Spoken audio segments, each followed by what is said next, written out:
Les musulmans sont les pires sujets de récupération politique du pays. Alors je sais pas si vous avez suivi, mais Gabriel Attal veut interdire le voile pour les filles de moins de 15 ans. Je vais t'expliquer déjà pourquoi ce sera jamais mis en place. Ce sera jamais mis en place pour la bonne et simple raison, c'est qu'aujourd'hui vous avez plusieurs personnalités politiques comme Gabriel Attal, comme Bruno Retailleau, qui font des tweets en permanence et qui parlent des musulmans pour récupérer un électorat.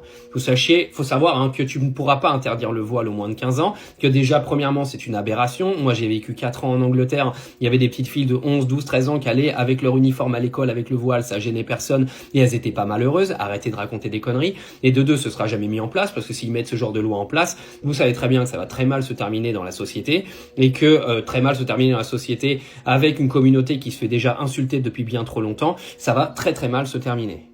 Et vous savez pourquoi ils font ça? Parce qu'ils mettent des sujets sur la table qui peuvent rassembler des électeurs qui sont aujourd'hui au RN, mais qui veulent pas trop voter RN, tu vois. Donc, ils pourraient peut-être se rapprocher de Gabriel Attal ou se rapprocher de Bruno Retailleau. C'est un jeu politique. Ils se servent des musulmans aujourd'hui pour préparer les élections de 2027. Ce sont des fausses réformes. Gabriel Attal ne pourra jamais faire passer ce genre de réforme, mais aujourd'hui, en parlant, il se catalogue un petit peu plus vers la droite qu'un petit peu plus vers la gauche où il était avant. Parce que je rappelle que Gabriel Attal vient du Parti Socialiste, donc il arrête de nous prendre pour un con, ou pour des cons, pardon. Et en se positionnant ainsi, il sait très bien qu'il va pourquoi pas convaincre certains électeurs qui sont aujourd'hui au RN par défaut de le rejoindre.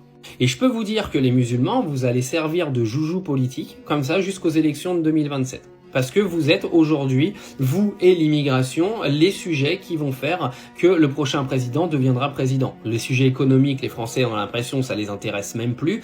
Les projets sécuritaires, limite, ils s'en battent les couilles parce qu'ils te disent que ton insécurité, de toute façon, elle est liée aux musulmans alors qu'ils ont absolument rien compris à ce qui se passe dans leur pays.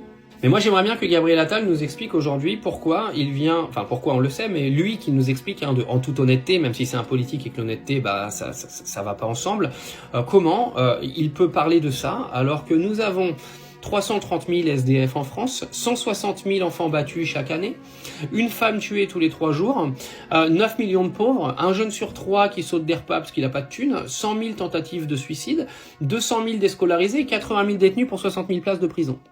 Pourquoi tu viens nous parler du voile des filles de moins de 15 ans? Pourquoi? Il n'y a pas d'autres problèmes dans ton pays? On n'est pas un pays qui aujourd'hui devient le Far West, devient le Brésil et le Mexique. Non, il faut que tu viennes nous casser les couilles avec un sujet qui a aucun sens en fait. Il a aucun sens parce que même si demain t'interdisais le voile dans la société aux jeunes, qu'est-ce que ça va changer à la société en soi? Vous pensez que vous allez avoir une vie meilleure? Vous pensez que votre frigo il va se remplir? Vous pensez que vous allez être plus en sécurité parce qu'une fille elle a pas son voile? Et vous êtes débiles, hein. Je vous jure, les Français, vous avez des problèmes. Et ceux qui vont aller dire que Gabriel Attal a raison, putain, vous êtes quand même sacrément lobotomisés du cerveau, hein.